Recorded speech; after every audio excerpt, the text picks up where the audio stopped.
Hello and good night. I hope you're having a good night, or I hope you're having a good day.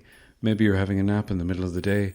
Maybe you're just tucking in at your normal bedtime, whatever it is, 8:30, 9 o'clock, 10 o'clock. I'm not going to judge. Maybe it's a little bit later. My name is Edwin Salmon, and this is Sleeps with the Fishes. And this time, it's Die Hard.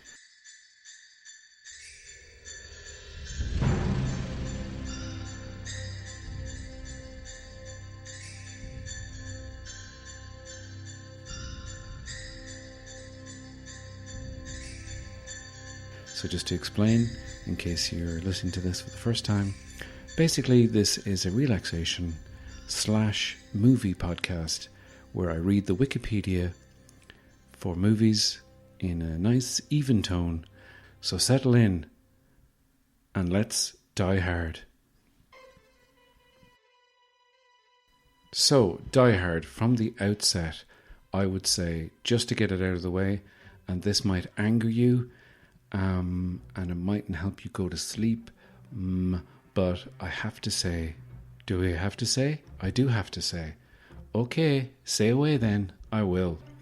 Thank you, inner voice. You're welcome. Okay, thank you very much. It's not a Christmas movie. Die Hard is not a Christmas movie. Repeat, this is not a drill. This is a hot take. Do not handle this take. It will burn your hands.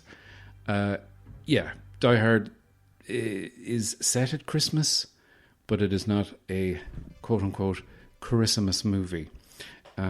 It's got similar themes, but, you know, I will say in a kind of a bottom-of-the-barrel picking way, it was released during the summer of 1988, which Czech's calendar is not Christmas.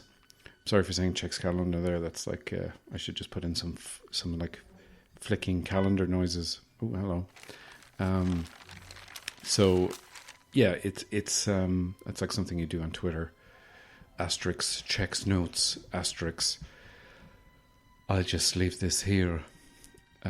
Die Hard lives rent-free in my head. So hashtag not a Christmas movie. Let's get that trending. If you listen to my regular podcast, Edwin Salmon of Knowledge, I will have Santa Claus on in the next episode, and he will clarify whether it's a Christmas movie or not. But this is not what that podcast is for, or this podcast even. That is what that podcast is for, and possibly my other podcast, Reviewables. But this podcast is about the movies. And let's get to it. Plot. On Christmas Eve 1988, NYPD detective John McClane arrives in Los Angeles intending to reconcile with his estranged wife, Holly. Now, straight away, I've noticed that Holly and Christmas Eve are in the same sentence there. Coincidence? Absolutely. Hashtag not a Christmas movie. He is driven to Nakatomi Plaza by his driver. Well, that makes sense. Argyle, to attend a Christmas party held by Holly's employer, the Nakatomi Corporation. Not a corporation, but a human person, first name Nakatomi, surname Corporation. Mr. Corporation lives in the Nakatomi Plaza. Now, that is handy.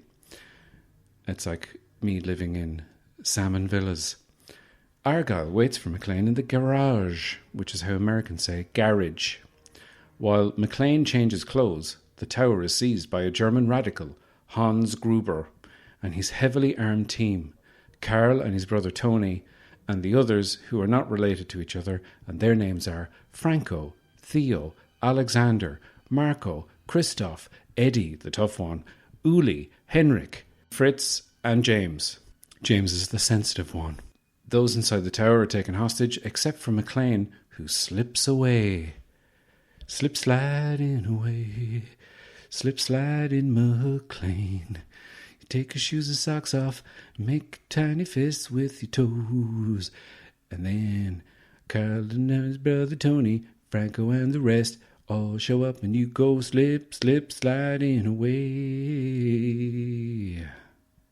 Gruber interrogates Nakatomi executive Joseph Takagi for the building's vault code. Gruber reveals that he plans to steal $640 million which is equivalent to 1.38 billion in 2019. It's probably closer to 1.40 billion. In untraceable bearer bonds. I don't know what bearer bonds are. They're big paper with like a crest on it that you can exchange for money. The gang is pretending to be terrorists to conceal the theft. Takagi refuses to cooperate and is executed. And thus, Mr. Takagi will not be joining us for the rest of his life. Theo is tasked with breaking into the vault because he didn't bring him along for his charming good looks, or whatever the line is. McLean, who is secretly watching events, like Billy Baldwin in Sliver, triggers a fire alarm in a failed attempt to summon the authorities. Tony is sent after McLean, who kills him. McLean kills Tony, obtaining his weapon and radio, which he uses to contact the Los Angeles Police Department, or LAPD. Sergeant Al Powell is sent to investigate. McLean kills Marco and Heinrich, that's 3 down, recovering the latter's bag of C4 explosives, C4 being 1 higher than C3 in the explosives rankings. And detonators to detonate, said C4 explosives. Seeing nothing amiss, Powell prepares to leave when McLean drops Marco's body onto his patrol car and welcomes him to the party. Powell summons the LAPD. A SWAT team lays siege to the building but are neutralised by gunfire on the ground floor and anti-tank missiles. If you want to get rid of a tank, there's nothing better than an anti-tank missile. Fired by James and Alexander. They're a great team, especially when they're firing anti-tank missiles. McLean throws some C4 down an elevator shaft, tied to a chair, and that somehow explodes. Meanwhile, Holly's co-worker Harry Ellis attempts to mediate between Gruber and McLean for the latter's surrender. McLean refuses, and Ellis is killed. Bang, bang. Gruber checks the explosives installed on the roof and encounters McLean. He portrays himself as an escaped hostage with an absolutely 100% flawless American accent. McLean offers him a gun. Tasty. And Gruber attempts to shoot him. But the gun is empty. No bullets, Hans. You fucking idiot. Carl, Franco and Fritz arrive. McLean kills Fritz and Franco, but is badly injured by shattered glass from shot out off his windows. Shoot the glass. And is forced to flee, abandoning the detonators. Outside, FBI agents commandeer the situation, ordering the power shut off. As Gruber had anticipated, the power cut disables the final vault lock.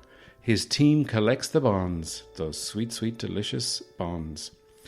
Gruber demands a helicopter be flown to the roof. The FBI agrees, intending to send gunship helicopters to eliminate the group, regardless of collateral damage to the hostages, because the FBI are evil. A despondent McLean contacts Powell. He tells McLean that he accidentally shot a child once when on patrol and has not used his gun since. McLean realises Gruber intends to detonate the rooftop, killing the hostages and the FBI agents to fake his team's deaths. Carl confronts McLean and they fight. Gruber sees a news report by reporter Richard Thornburg on McLean's children and deduces that he is Holly's husband. The hostages are escorted to the roof. Gruber keeps Holly with him because he sees a photograph of Holly with John. During the long fight, McLean seemingly kills Carl. We'll come back to you.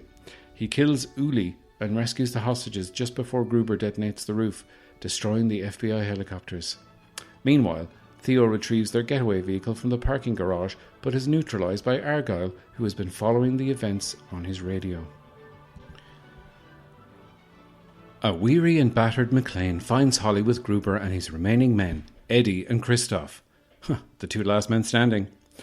After knocking Christoph unconscious, McLean confronts Gruber and is ordered to surrender his submachine gun. McLean does this to spare Holly but distracts Gruber and Eddie by laughing, the ultimate way to distract someone, and grabs a concealed pistol taped to his back that contains 2 bullets. McLean wounds Gruber and kills Eddie. Gruber crashes through a window but grabs onto Holly's wrist. He makes a last-ditch effort to kill the pair, but McLean unclasps Holly's wristwatch and Gruber falls to his death on the streets below. Outside, McLean and Holly meet Powell. Carl emerges suddenly and attempts to shoot McLean, but is killed by Powell. Thornburg arrives and tries to interview McLean, but Holly punches him. Argyle crashes through the parking garage door in the limo and leaves the area with McLean and Holly. Oh, the weather outside is frightful, but the fire is so delightful. And since we've no place to go, let it snow, let it snow, let it snow. It doesn't show signs of stopping, and I brought some corn for popping. The lights are turned way down low. Let it snow, let it snow, let it snow. When we finally kiss goodnight, how I hate going out in the storm. But if you really hold me tight, all the way home I'll be warm. The fire is slowly dying, and my dear, we're still goodbying. But as long as you love me so, let it snow, let it snow, let it snow.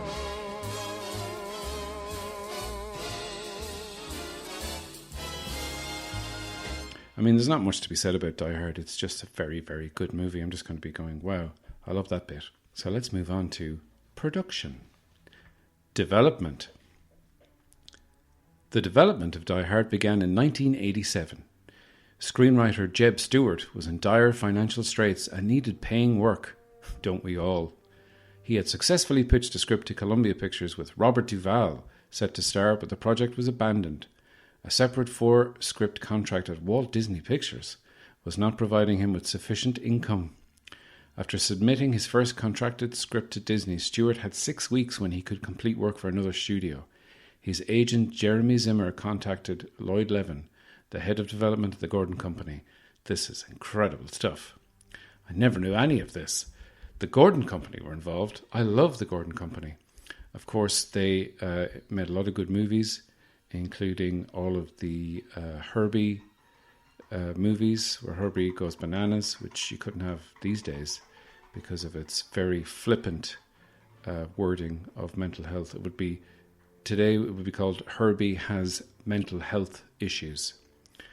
And also Herbie Goes to Monte Carlo of his own free will. And also the Gordon Company invented the character Jim Gordon from the Batman comics. So they worked as a producing arm of 20th Century Fox, and Levin had a property that Stewart could work on, an adaptation of the 1978 novel Nothing Lasts Forever, written by former police officer Roderick Thorpe. It's a sequel to, as it says here, a 1966 book called The Detective, from the 1968 film of the same name, starring Frank Sinatra as NYPD Detective Joe Leland, not John McClane. The Detective, the movie from 1968, had been considered groundbreaking for its time, showing a more realistic take on police work than other Hollywood fare, and touching on taboo themes like homosexuality and infidelity, which were taboo in 1968, I guess so. Thorpe was inspired to write Nothing Lasts Forever following a dream he had after watching the disaster film The Towering Inferno, which again is all set in one building.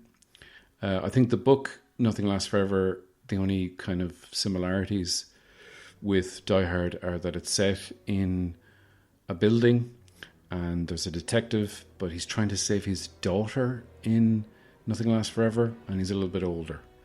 Levin had attempted to develop the film for several years and offered Stewart the opportunity to do so. He gave Stewart creative freedom as long as he retained the Christmas in Los Angeles setting. Levin wanted to show it snowing because that was unusual. Again, not a Christmas film, just set in Christmas, as the book was. The film was pitched, so that's another thing it has in common, set at Christmas. The film was pitched as, quote, Rambo in an office building, which kind of makes me think that Rambo in an office building, he'd just be like sulking and having flashbacks to Vietnam and going nuts and killing everyone. Sorry, going bananas. Referring to the then successful Rambo film series, of course.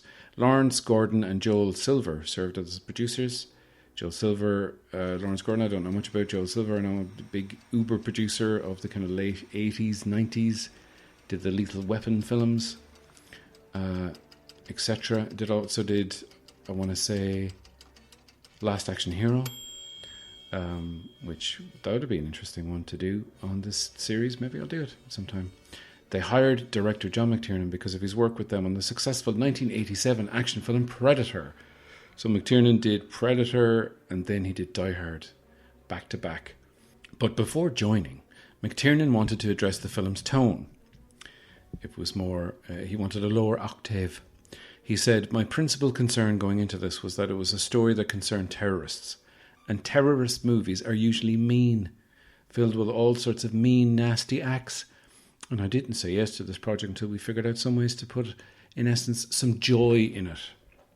And there's a lot of murder in this. Stewart began working 18-hour days because he had a tiny window of 6 weeks to write Die Hard, travelling from his home in Pasadena, California, to his office in Walt Disney Studios in Burbank, also in California, returning home only briefly to put his children to bed. He became exhausted, as you would, which left him feeling on, quote, edge. The situation led to an argument with his wife. Afterward, he went for a drive and accidentally hit a large refrigerator box on the road. He probably thought it was a deer and then was like, all right, it's only a refrigerator box. So the box, like a cardboard box? Anyway. Oh yeah, it turned out to be empty, there you go. But the encounter had triggered a near-death experience for Stewart. He hit a cardboard box and had a near-death experience. Bit of a stretch, Stewart, but then again, you are a writer. He returned home to reconcile with his wife. Stewart wrote 35 pages that night. He had struggled to find a narrative core that could capture the audience's attention, but after his accident he realised that it should be about a stubborn man trying to reconcile with his wife. Yep, that's fair enough. Stewart used the marital strife and collapse experiences of his peers to shape McClane's marriage. So that was the inspiration for the kind of emotional hook of the movie, which is a man having a row with his wife, you know, going there to reconcile and being like, come on, get it together. Look, just go out there, make fists with your toes, and then you can just have a chat. Just, you know, think, oh, wait, gunfire. Oh, better run away. Hope I don't die before I reconcile. John McClane was named John Ford initially, but 20th Century Fox felt this disrespected the deceased director of the same name. I don't know, I think he'd take it as a, you know, he's like John McClane has become, I suppose with John Ford, yeah, it might kind of overshadow. And if it was like a shit movie, it'd be kind of weird. And also, it kind of makes the whole cowboy yippee-ki-yay thing a bit more, I don't know. It waters it down, I think is the best way. Stewart chose McClane as a good, strong Scottish name. Now, is McClane a Scottish name? Is there, you know, Hamish McClanes of the Highlands? I don't know. I don't think so. I'm going to say McClane is not that common a Scottish name, and I've been to Scotland a bunch, and that's what I'm basing it on. You know, top class, on the ground, boots on the ground research. So Stewart based this on his own Celtic heritage. So he's an American who has Scottish heritage. He described the character as a flawed hero who learns a lesson in the worst possible situation and by the end becomes a better person, but not a different one. So he's better, but he hasn't changed, which is a twist on the old, I've learned things and I've changed my ways, which again is a theme of Christmas. So, yeah, I guess he learns a bit. Am I completely changing my mind on this being a Christmas movie? I don't know. Let's continue. Having no experience writing action films, Stewart drew on his experience writing thrillers with a focus on making the audience care about McClane, Holly and their reconciliation. Levin helped Stewart pitch his story to studio executives, including Gordon, the original Jim Gordon. Gordon left the meeting shortly after it had begun. He had to meet a vigilante dressed as a bat, and he just told Stewart to go ahead and write the script. Stewart finished his first draft 5.5 weeks later. Good going. Stewart credits Levin as instrumental in helping him to understand Nothing Lasts Forever, the book. Many sequences from the novel were faithfully adapted for the film, including a C4 charge being thrown down an elevator shaft and the central character Joe Leland leaping from the roof. Okay. However, the novel is told entirely from Leland's perspective. Events he is not present for are not detailed. Its tone is also more cynical and nihilistic. Leland visits his drug-addicted daughter at the Claxon building, and she dies having fallen from the building alongside villain Anton Gruber. Wow, that is...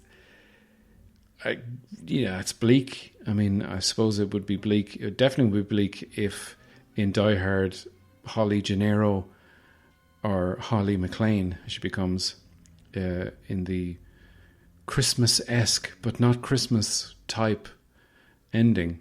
But if he'd like fallen off the roof, if she'd fallen off the roof with Hans Gruber. So Anton Gruber is the name of the character in the book. Gruber is a terrorist using naive young male and female guerrilla soldiers to rob the building because of Claxon's support for a dictatorial government.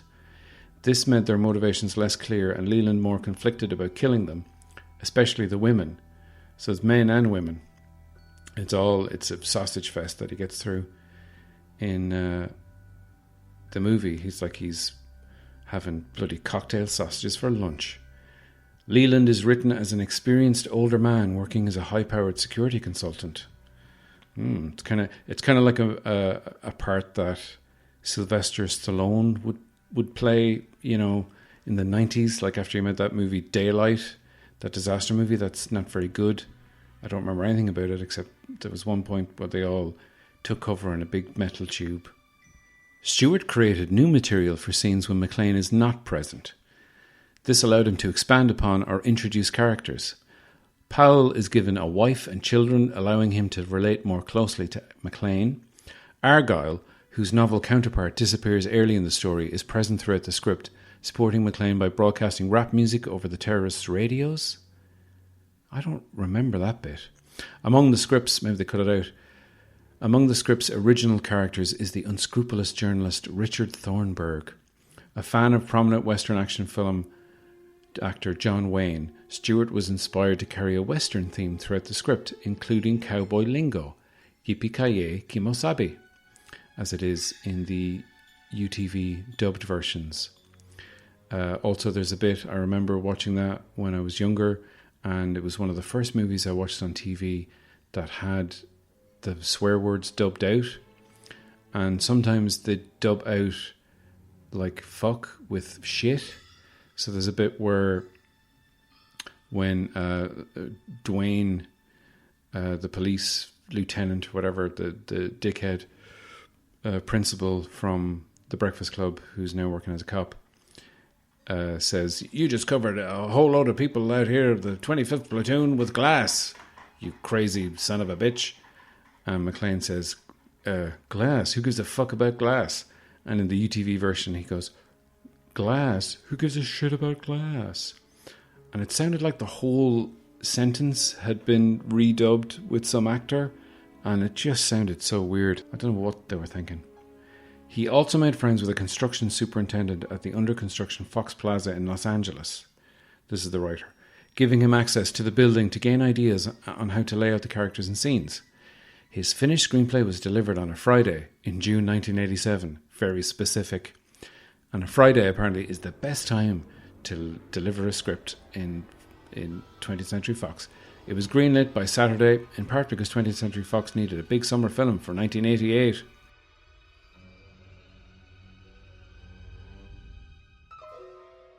Casting.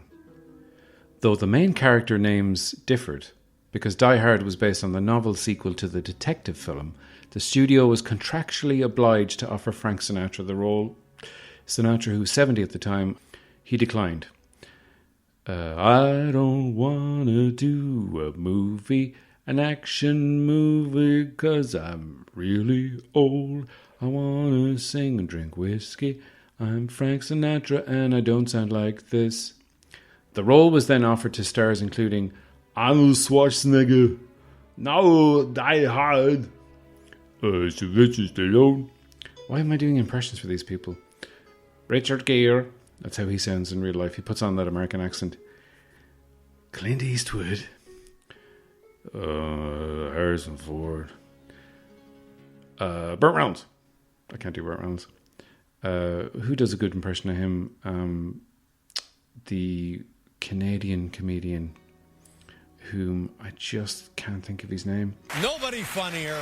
Ladies and gentlemen, Norm Macdonald. He did him on Saturday Night Live. Burt Reynolds. Who is Scooby-Doo? No. Yeah. That was a funny dog, Scooby-Doo. He drove around a van and solved mysteries. That is incorrect. No, that's correct. I remember you had a pal, Scrappy Doo. No. Nick Nolte. Oh, Nick Nolte. Mel Gibson. That's not what he sounds like. Don Johnson. Yeah. Richard Dean Anderson. Okay. MacGyver in 1988. Because, God, I guess MacGyver was a huge show. I certainly loved MacGyver. The only episode I can actually recall, because, you know, if you don't know what MacGyver is, I think they rebooted it a couple of years ago. But it was basically a guy who could do anything. And he was like some kind of engineering genius. And, you know, you give him like a rubber band and some toothpicks and he'd make, you know, a makeshift AK-47 that would fire in a fish tank. And it was incredible. I remember one episode where he was in a car going down a mountain and it was kind of a sort of a curvy road. And he sort of jerry-rigged the steering wheel with some kind of rope. And he, you know, that kind of kept the car moving, and he put some block of wood that he just had in his rucksack on. I don't know how he kept the car accelerated. And then he climbed out on the bonnet, popped the bonnet, and cut the brakes, cut the brake fluid. And that's the only thing I ever remember him doing. And I watched that show every week. But when you're a kid, it's all the same. It's all very samey, you know. Anyway, so other people considered were Paul Newman and James Caan. I guess that's when it was the kind of older. They were going for the kind of older. Although some of those guys in the 80s, you know, obviously Arnie, Stallone. Arnie would have just been fresh off Predator, so Predator era Schwarzenegger. It's a totally different movie. It's a different movie with a lot of these guys, and it's similar but different with some of the older guys like Clint Eastwood.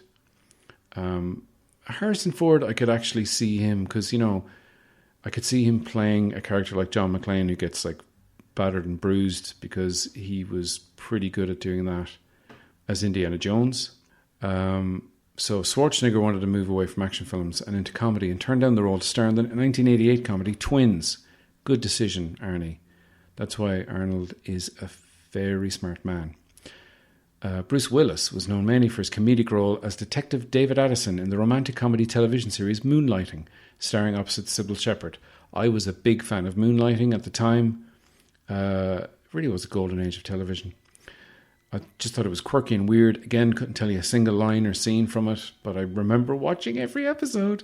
Same with Murphy Brown, which is kind of, I think, a little bit later, but again, a kind of a weird adult show that, you know, me as a 12, 13, probably coming on 14-year-old I was 13 and I would have been 12 in 1988. And I think I did see some of them in the cinemas. Twins I saw in the cinema, but not Die Hard because I was too young. Though not the producer's first choice, Bruce Willis. He declined the role because of his contractual obligations to Moonlighting. However, when Shepherd became pregnant, the show's production was shuttered for 11 weeks, giving Willis enough time to take the role. So fair play to Sybil Shepherd for getting pregnant and allowing Bruce Willis to do Die Hard. He wouldn't have had the career he had probably. Thanks, Sybil. McTiernan's then girlfriend, the director, not the girlfriend, McTiernan, happened to be sitting on a plane next to a representative of CinemaScore. She asked them to provide data analysis to show if Willis could work as the star. What? She was sitting next to a robot man? The resulting data showed that casting Willis would not have a negative impact. His participation was confirmed 2 weeks later. That seems like a weird, cold, clinical analysis of whether he's good. I don't know. The choice was controversial. Willis had only starred in one other film, the moderately successful comedy Blind Date. So he was a comedy guy. Willis received $5 million for the role. A virtually unheard of figure back then, even for major stars.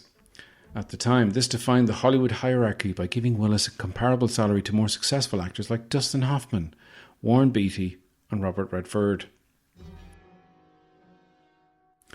Then 20th Century Fox president Leonard Goldberg justified the figure by saying that Die Hard needed an actor of Willis's potential. Gordon said that Willis's everyman persona was essential to conveying that the hero could actually fail. Other Fox sources were reported as saying the studio was desperate for a star after being turned down by so many popular actors. Willis said, and I can't do an impression of him, so he's going to be from Offaly, "They paid me what they thought I was worth for the film, and for them." He described the character as unlike the larger-than-life characters portrayed by Stallone or Schwarzenegger. He said, "Even though he's a hero, he's just a regular guy. He's an ordinary guy who's been thrown into extraordinary circumstances." Rickman was already in his early 40s as he made his screen debut as Hans Gruber. He was cast by Silver, who had seen him perform in a Broadway version of Les Liaisons Dangereuses, playing the villainous Vicomte de Valmont. Ellis is portrayed by Hart Bochner, who is an acquaintance of Silver. His role was shot in chronological order over 3 weeks. McTiernan had wanted the character to be suave, like actor Cary Grant, but Bochner conceived of the character's motivations coming from cocaine use and insecurity, two things that go hand in hand. McTiernan hated the performance initially until he noticed Gordon and Silver were entertained by Bochner's antics. And he was like, yeah, a little light relief. A cokehead is a little light relief in this movie about an ordinary cop getting the shit kicked out of him and killing various tall European terrorist men. Rewrite. Screenwriter Stephen E. D'Souza rewrote Stewart's script, as he had prior experience in blending action and comedy. I'm trying to think of... He wrote a lot of good movies. He didn't write... Shane Black wrote the Lethal Weapon movie. Stephen E. D'Souza. I can't remember. Was he a writer on... what's that Sylvester Stallone movie with Wesley Snipes? Demolition Man? Central. Were the bullets recovered from the bodies of Vardis and Lily Hammond so DNA coded? Yes, Judge Magruder. It could not be otherwise. And what was the result of the computer check of the DNA coding on those bullets? The DNA is a perfect match for Judge Joseph Dredd. It's a lie! The evidence has been falsified! It's impossible! I never broke the law! I am the law! We have no case! You gotta believe me! You have to believe me. Say it. Your Honor, the prosecution rests. The script continued to undergo changes up to and during filming. Several subplots and character beats were created because during early filming, Willis was still working simultaneously on Moonlighting. He would film the show for up to 10 hours and then work on Die Hard at night. As this situation was expected to continue for at least a further week, McTiernan opted to give Willis time off to rest and tasked D'Souza with adding new scenes they could film in the interim. These included scenes with Holly's housekeeper, an introductory scene for Thornburg, and more moments between Powell and his fellow officers. The scene where Holly confronts Gruber in the wake of Takagi's death was also added during this time.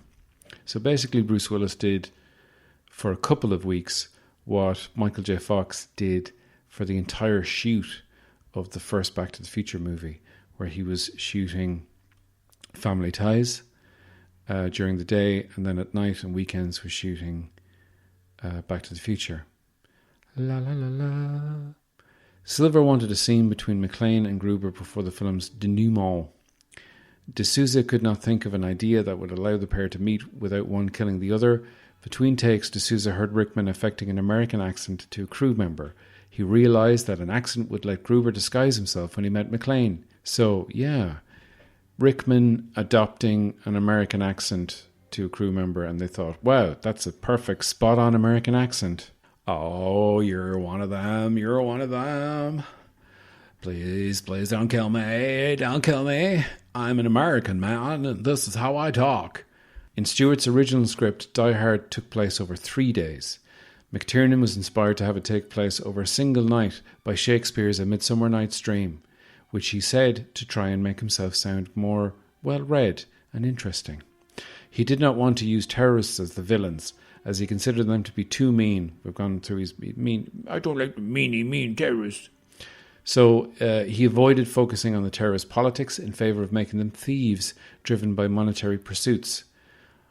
He felt this would make it more suitable summer entertainment. and that's a good shout. McClane's character was not fully realised until almost halfway through production. McTiernan and Willis had determined that McClane is a man who does not like himself much, but is doing the best he can in a bad situation. Like us all. Well, not all of us. McClane's catchphrase, "Yippee-ki-yay, motherfucker," was inspired by old cowboy lingo to emphasise his all-American character. There was a debate over whether to use "Yippee-ki-yay, motherfucker" or "Yippee-ki-yay, motherfucker." D'Souza wrote the catchphrase based on cowboy actor Roy Rogers' own "Yippee-ki-yay, kids." But they replaced kids with motherfucker. Filming. Principal photography began in November 1987. The budget was reported to be between 25 million and 35 million. Filming took place almost entirely in and around Fox Plaza in Century City, situated on the Avenue of the Stars. The location was decided upon late into production by production designer Jackson de Goiva. A building that was needed that was both available and mostly unoccupied. The under-construction Fox Plaza offered both. Cinematographer,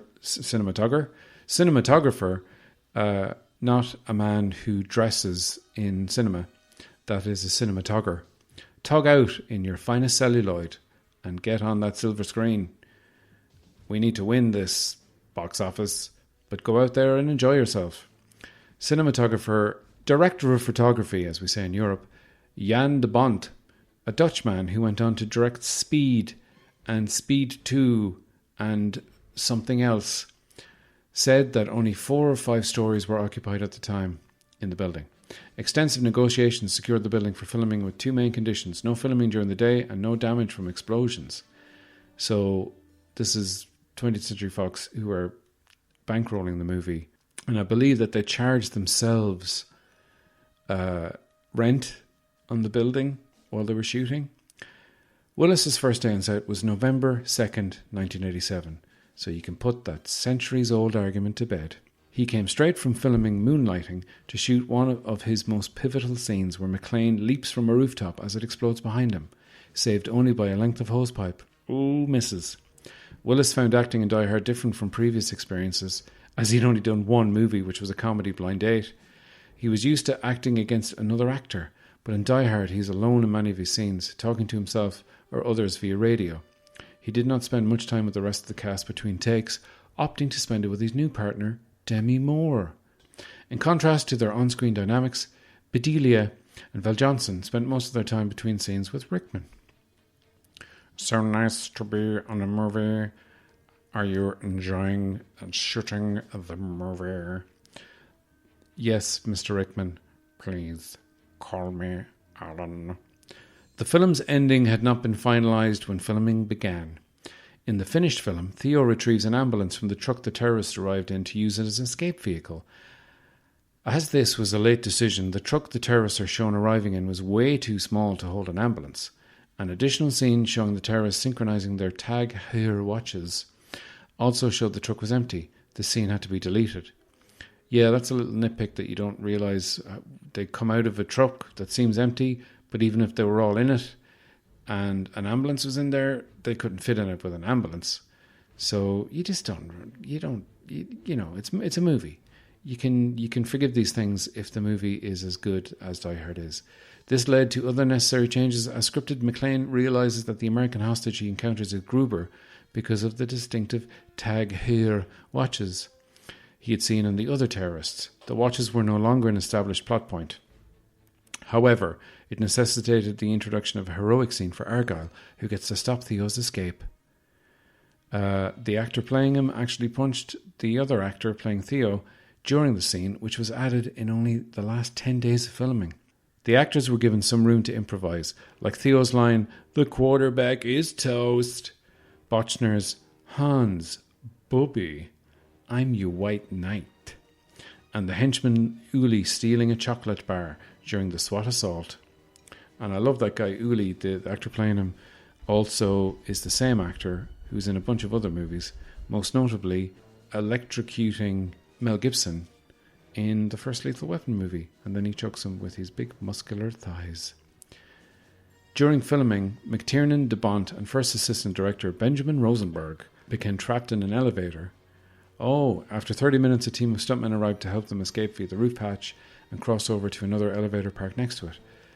And that was the inspiration for Jan de Bont to make, not Speed, but the first scene in Speed where they're trapped in an elevator and they're trying to get people out.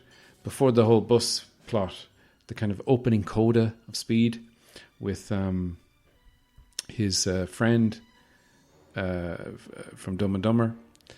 McTiernan took stylistic influence from French New Wave cinema when editing the film. He recruited Frank J. Uroste and John F. Link to edit scenes together. That's a good name for an editor, Link, while in mid-motion. This was contrary to the mainstream style of editing used at the time. The film's final cut runs for 132 minutes. Music. Before hiring composer Michael Kamen, McTiernan knew one musical piece he wanted to include: Beethoven's Ninth Symphony, commonly known as Ode to Joy. Having heard it in Stanley Kubrick's A Clockwork Orange, Kamen objected to using the piece in an action film. He offered to misuse German composer Richard Wagner's music instead of tarnishing that of Beethoven. Once McTiernan explained how the Ninth Symphony had been used in Clockwork Orange to highlight the ultraviolence, Kamen had a better understanding of McTiernan's intentions. In exchange, Kamen insisted that they also license the use of Singing in the Rain, also used in A Clockwork Orange. He mixed the melodies of Ode to Joy, Winter Wonderland and Singing in the Rain into his score, mainly to underscore the villains. The samples of Ode to Joy are played in slightly lower keys to sound more menacing. The references build to a full performance of the song when Gruber finally accesses the Nakatomi Vault. The score also references Let It Snow, Let It Snow, Let It Snow. And of course, Ode to Joy became the kind of unofficial anthem for Die Hard. And it's interesting that McTiernan is like, I want it set on one night because of Shakespeare's Midsummer Night's Dream. I want this music because it was using the Clockwork Orange. I'm going to cut it like the French New Wave. He's really showing off his knowledge and his chops. So, when Kamen first saw Die Hard, it was largely incomplete and he was unimpressed. I don't like it, lads. He saw the film as primarily about this phenomenal bad guy who made McClane seem less important. Kamen was dismissive of film scores, believing they could not stand alone from the film. Even so, he admitted there were tracks from his Die Hard score that he liked. Now, you'll hear it. It's playing over this entire podcast. Stunts and designs. Probably the most interesting thing in stunts and designs is when Hans Gruber falls from Nakatomi Plaza at the end. Alan Rickman was dropped between 20 and 70 feet. Reports are inconsistent. He was suspended on a raised platform and then dropped onto a blue screen airbag. This allowed the background behind him to be composited on an optical printer with footage from Fox Plaza and footage of cannon-shot confetti that looked like falling bearer bonds. Rickman had to fall backward onto the bag, something even stuntmen avoid to control their fall, because you just don't know when you're going to hit. Even so, McTiernan convinced Rickman by demonstrating the stunt himself, fair enough, and falling onto a pile of cardboard boxes. Rickman was told he would be dropped on a count of 3. He was let go on 1 to elicit a genuine look of surprise. McTiernan said, "There's no way he could fake that." The first take was used, but McTiernan convinced Rickman to perform a second one as backup. I find this to be an amazing story. He was let go early to elicit a genuine look of surprise. It's surprise, and it's also, if you look at that, he genuinely felt, and he's talked about this, I've heard him talk about this in interviews before, he genuinely thought he was going to die. They just let him drop to his death. And it's amazing that he actually went up for a second one. It's a testament to Alan Rickman's absolute professionalism. A 380-foot long matte painting provided the city backdrop as viewed from inside the building's 30th floor. It featured animated lights and other lighting techniques to present both moving traffic, daytime and nighttime. Beautiful. This is like just a few years before CGI really started to kind of get going. Release. The summer of 1988 was expected to be dominated by action and comedy films. However, a broader range of films were released that year.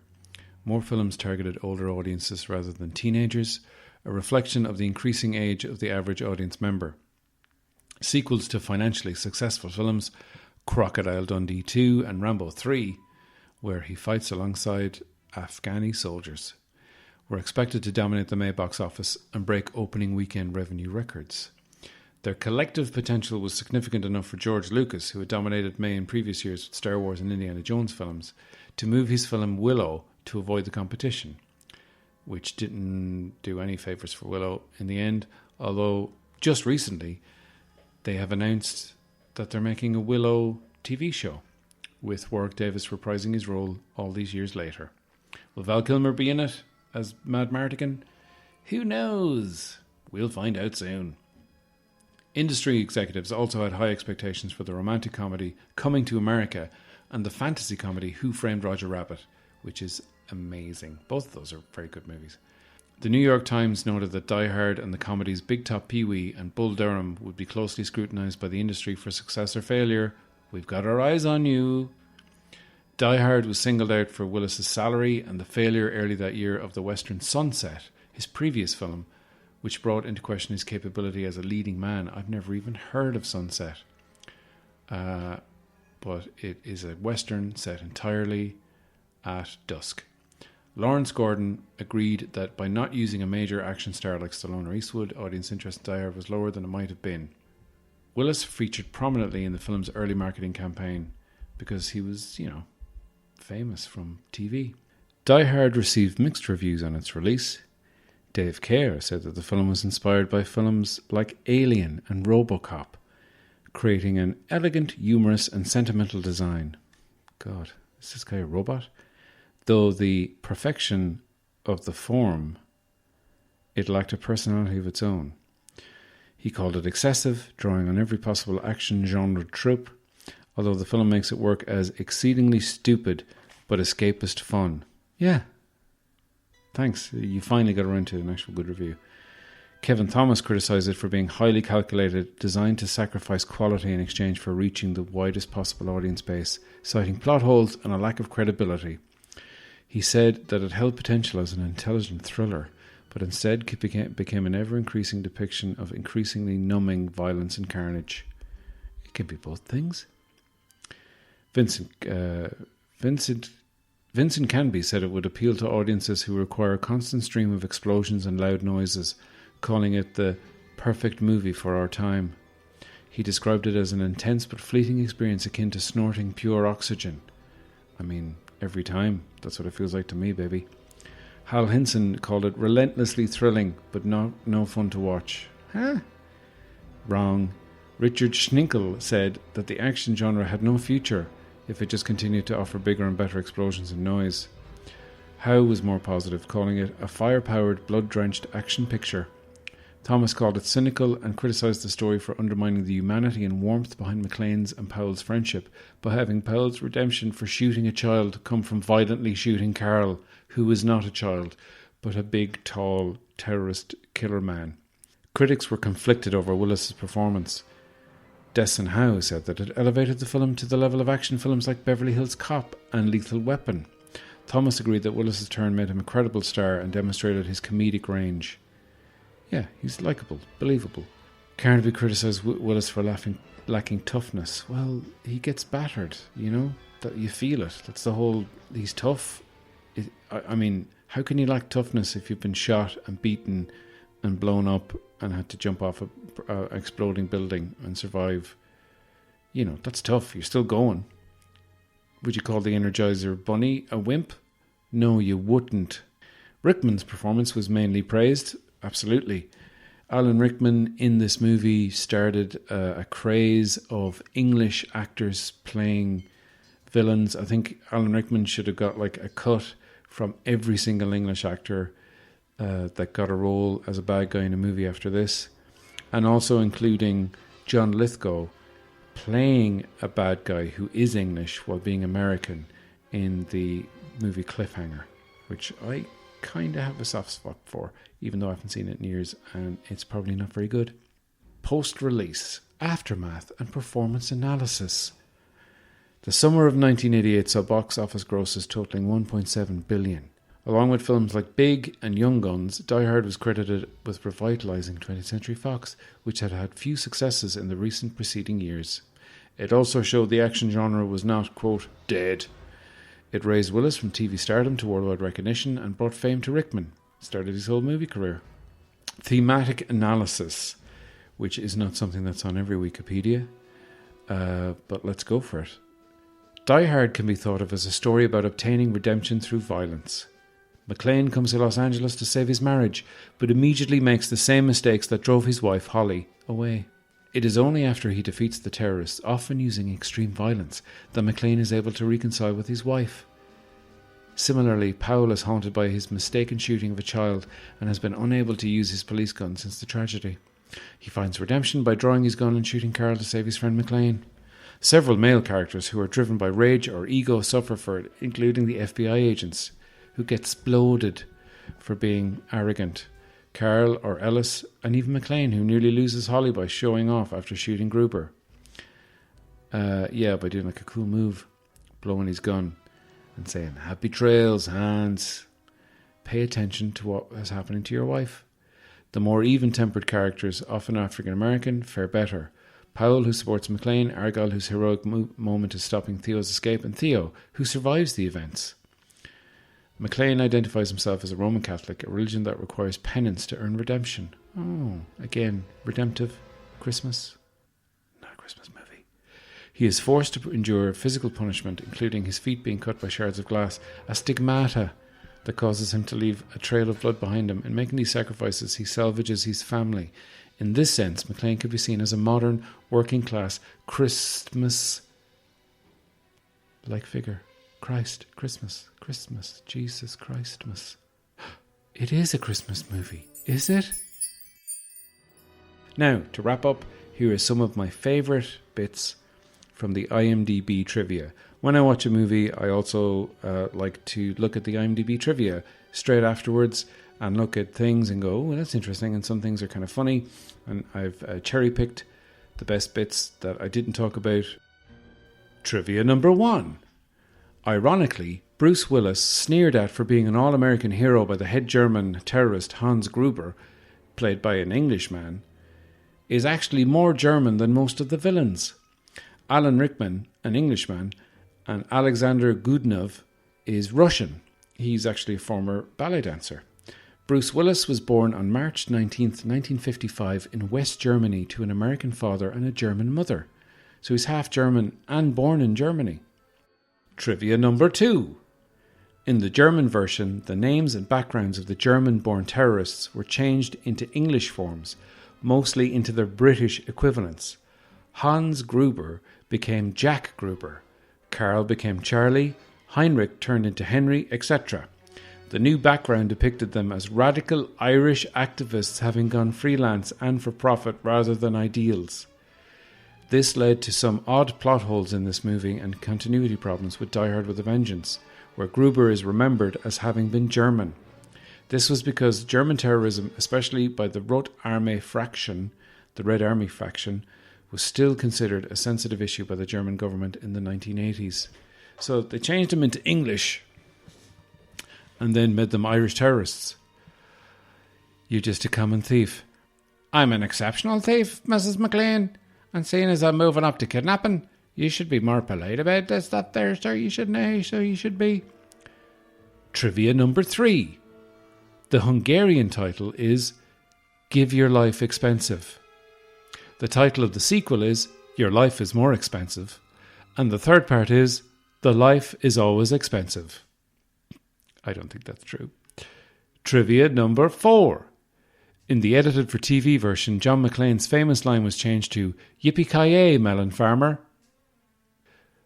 Trivia number 5. There has been a long-standing debate / good-natured argument about whether or not Die Hard is a, quote, Christmas movie. For example, director John McTiernan has said he thinks it is one, and Bruce Willis in 2016 said that it was not one. The yes, it's a Christmas movie side argues that beyond the film being set around Christmas, it takes place during a holiday, involves a classic good and evil scenario between McClane and the terrorist led by Hans Gruber. The no, it's not a Christmas movie side has argued that the movie simply takes place around Christmas, contains no real holiday themes, and was released during the summer of 1988 and not the late year holiday movie season. The debate continues. And the final piece of trivia, now this I like because it is kind of a nitpick masquerading as trivia. It's absolutely not trivia. It's just someone nitpicking the movie And I just put this in because they know people will read it in the IMDb trivia, and they'll, have one. It's probably written by someone who kind of talks like this and just gets annoyed at not being able to suspend their disbelief and doesn't realise that things are just done for story purposes and don't necessarily have to make sense. But here it is. At the beginning of the movie, when John McClane enters the Nakatomi Plaza, he asks the security guard what floor Holly McClane is on. The guard makes John use the touchscreen technology to find her. However, the guard then states, 30th floor, they are the only ones left in the building. This means when John entered and asked for Holly McClane, the guard could have simply responded with, if she is still here, guaranteed she is up on the 30th floor as they are the only ones left in the building, making it a totally pointless task asking John to use the touchscreen device. And he's a bit kind of rude about it as well. He's like, type the name in there. I'm reading my newspaper. Now, that's nitpicky, but that just kind of... I think actually, because I did read as well that the scene where they shoot the glass and Bruce Willis gets his feet all cut up, it was supposed to be the computer room. I think there was going to be this kind of... the building is like super new and cool and everything's, on computers. But also it's so he has to look it up and he can't find her, and then he searches Gennaro, and then, it's like you're using your maiden name. You've dropped my surname, and I'm a man, and that's important to me somehow for some fucking reason. So it's to kind of show that aspect of their relationship and that they're trying to reconcile and that whole thing. But initially, I think it was supposed to be the building is like super high tech. So, Die Hard. Guys, I love it. I think it's a great movie. Is it a Christmas movie? I'm not too sure. Although I will say that it bears quite a similarity to an actual Christmas movie where a single character is left to defend a building against bad guys who are trying to get in and steal stuff. And he, sets a bunch of traps, uses his ingenuity, is tested to the very limits of his mental and physical attributes, and he manages to defend and inflict pain on the bad guys. And I'm talking about Home Alone. So Home Alone and Die Hard are basically the same movie, so maybe Die Hard is a Christmas movie after all, but I contend that it's not, because it's not really about Christmas, even though it's redemption. And I will sit on the fence when it comes to it. But yeah, if you think it's a Christmas movie, that's fine. People can have different opinions and we can all live together in harmony. It's the spirit of Christmas. So guys, thanks very much for listening. My name's been Edwin Salmon. You've been listening to Die Hard Sleeps with the Fishes, and I hope you sleep soundly. And I'll see you again very soon. Goodbye.